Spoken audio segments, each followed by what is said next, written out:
näiteks Eesti turul oled sa kokku ostnud firmasid või liitnud, et just nimelt kasvuteenistuses või on mingid teised põhjused veel olnud? Eks need põhjused on ühtepidi, mis seal salata, et on üks asi on ellujäämine. Teine põhjus on olukorra enda kasuks ära kasutamine ka selle ellujäämise eesmärgi saavutamisel, et ma tunnen küll seda,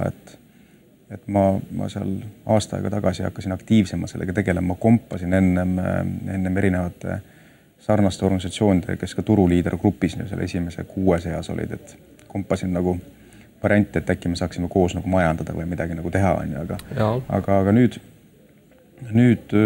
sellest ei saanud asja, sest et pigem öeldi, et mis me siin ikka majandame, paneme leivad ühte kappi ja nii nagu need mis iganes, kuidas nimetada, kas ühinemiseks, ülevõtmisteks, liitumisteks on ju, et nii need on toimunud erinevatel juhtudel, nagu erinevad nüansid olnud, aga tulemus, kuhu ma jõudnud olen, on igatahes õige olnud, et ma näen, et meie täna suudame nagu olla korporatiivkliendile nagu huvitav. Et korporatiivklienti teenendada selleks sa pead suutma hoida endale teatud nagu administratiivset jõudu organisatsioonis. Sest et spetsialist ikkagi paneb oma nagu selle igapäevase aja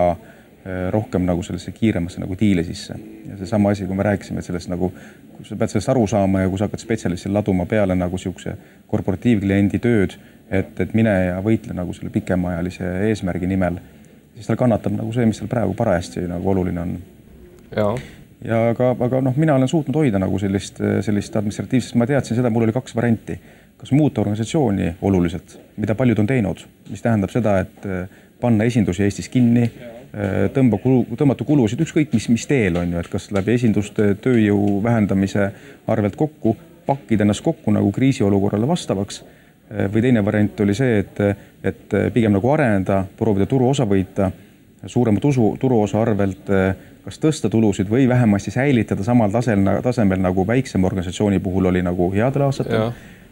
Ja ma arvan, et mina valisin selle teise tee, pigem nagu võtta turuosa juurde ja selle kaudu kulude kallal väga tugevalt nagu töötada, seal tuleb ka muidugi töötada. Aga ei saa nagu, ei saa nagu sinna kulusse väga sisse minna, et kui sa nagu seal sees oled, siis sa järsku